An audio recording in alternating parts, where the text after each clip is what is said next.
할렐루야, 날마다 새벽 만나로 여러분을 찾아가는 만나교회 김태광 목사입니다.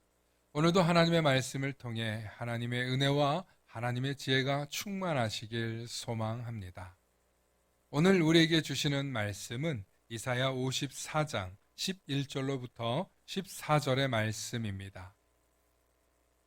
너 곤고하며 광풍에 요동하여 안위를 받지 못한 자여, 보라, 내가 화려한 채색으로 내 돌 사이에 더하며 청옥으로 내 기초를 쌓으며 홍보석으로 내 성벽을 지으며 석류석으로 내 성문을 만들고 내 지경을 다 보석으로 꾸밀 것이며, 내 모든 자녀는 여호와의 교훈을 받을 것이니 내 자녀에게는 큰 평안이 있을 것이며, 너는 공의로 설 것이며 학대가 내게서 멀어질 것인즉 내가 두려워하지 아니할 것이며 공포도 내게 가까이 하지 못할 것이라.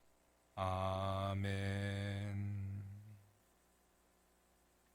오늘은 평안을 유지하는 비결이라는 제목으로 말씀의 은혜 나누고자 합니다. 인생의 많은 어려움과 고난을 겪은 사람일수록 노년이 되면 더욱더 안전하고 보호받기를 원한다고 합니다. 그래서 재산을 모으고 도둑이 침입할 수 없는 집과 물과 불과 바람이 치지 못할 그런 안전 가옥을 살아내고 싶어 합니다. 또한 나이가 들면 들수록 더욱더 쇠약해지기 때문에 자신 스스로 보호할 길도 없어집니다. 그래서 노년이 되면 더욱더 우울증 노출이 심해진다고 합니다. 동시에 자녀들이 잘 되고 안정되길 바라는 이유도 자신을 보호해 주길 바라는 그런 심리가 깔려 있기 때문이라고 합니다. 그래서 나이가 들면 들수록 자녀들이 잘 되길 바라는 마음으로 더 잔소리하고 더 간섭을 하고 싶어진다고 합니다. 하지만 그러면 그럴수록 부모와 자녀의 사이는 멀어집니다. 오히려 너는 너, 나는 나 하고 각자의 거리를 두면 부모와 자녀의 사이가 더 안정적이고 노후에도 좋은 관계를 유지할 수 있게 된다고 합니다.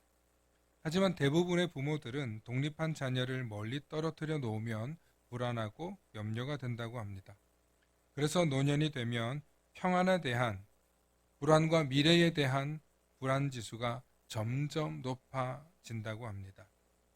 그래서 노년에 내가 평안하려면 내 자녀에게 큰 평안이 있어야 합니다. 그래서 오늘 성경 13절에 내 모든 자녀는 여호와의 교훈을 받을 것이니 내 자녀에게는 큰 평안이 있을 것이며 하고 말씀하고 있습니다. 그렇습니다. 우리의 자녀들이 큰 평안함을 가지려면 여호와의 교훈을 받아야 합니다. 즉 하나님의 지도와 하나님의 말씀 속에서 자라는 자녀로 살아갈 때 큰 평안도 유지될 수 있는 것입니다. 그렇습니다. 부모가 볼 때 자녀들끼리 서로 분쟁하면 평안할 수 없습니다. 부모로서 자녀들이 서로 갈등하고 싸움이 일어나면 부모의 마음이 제일 불편합니다. 그래서 자녀들이 여호와 하나님의 교훈을 즐거이 받을 수 있도록 양육해야 하는 것입니다. 그래야 큰 평안이 있을 수 있습니다. 그러므로 평안을 유지하는 비결, 큰 평안을 얻는 비결은 여호와 하나님의 교훈을 즐거이 받아먹는 사람이 되어야 하는 것입니다. 쉽게 말해 평안을 유지하는 비결은 여호와 하나님의 교훈을 즐거이 따르는 사람에게 그 평안이 유지된다는 말씀인 것이죠. 이 세상에 존재하는 많은 사람들, 그 중에서 성도들은 가끔씩 착각하는 것이 있습니다. 바로 십자가 없는 부활을 생각한다는 것입니다. 사실 고난과 절망이 없으면 희망도 의미가 없습니다. 왜냐하면 절망스러운 상황을 경험해 봐야 내가 가졌던 희망이 얼마나 소중한 것인지 알기 때문입니다.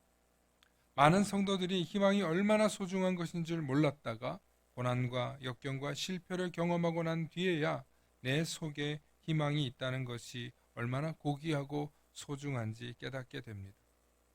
어린 시절, 젊은 날에는 저절로 희망이 욕구가 넘칩니다. 하지만 나이가 들면 들수록 희망을 가진다는 것이 결코 쉽지 않음을 경험하게 됩니다.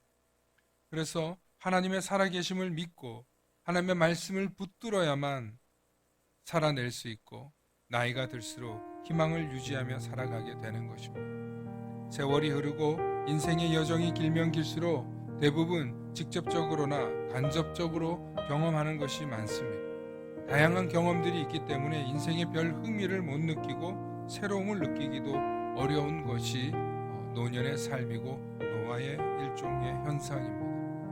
하지만 하나님의 말씀을 붙들고 살아가면 우리는 날마다 새로운 눈으로 세상을 볼 수 있습니다. 날마다 새로운 눈으로 세상을 본다는 것은 날마다 세상이 희망스럽다는 이야기인 거죠. 사랑하는 성도 여러분, 우리가 영원한 하나님께 소망을 두는 것은 우리에게 영원한 소망이 있다는 뜻입니다. 그러므로 하나님의 사랑받는 자녀로 살아내신다면 날마다 하나님의 말씀을 통하여서 새로운 희망 속에서 살아갈 수 있다는 뜻입니다. 오늘도 우리 삶 가운데 날마다 새로운 희망을 부어주시는 그 하나님을 바라보면서 오늘도 평안을 유지해내시는 우리 모든 성도님들 되시길 축원합니다. 축원합니다. 샬롬. 다 함께 기도하겠습니다. 사랑과 은혜가 충만하신 아버지 하나님, 참으로 감사합니다. 하나님, 우리는 평화롭기 원합니다. 평안하기 원합니다. 그러나 그 평안은 영원한 소망과 희망을 주시는 하나님께서 주시는 것이며 하나님이 우리에게 영원한 희망과 영원한 생명이라는 사실을 날마다 잊지 않고 깨달을 때 참된 평안과 평강이 우리의 삶 가운데 넘친다는 것을 오늘 다시 한번 깨닫습니다. 사랑의 아버지 하나님, 영원한 생명 주신 하나님, 그 하나님 속에 참된 평안과 기쁨이 있다는 사실을 오늘도 다시 한번 깨달으며 하나님의 말씀을 통해 이 하루도 새롭게 열리는 하루가 되게 하여 주시옵소서. 때로는 고난과 절망 속에 있다 할지라도 하나님을 바라보며 희망을 잃지 않고 살아가는 우리 모든 성도님들 되도록 하나님 평안 주시고 은혜 내려 주시옵소서. 감사드리며 우리 주 예수 그리스도의 이름 받들어 간절히 기도하옵나이다.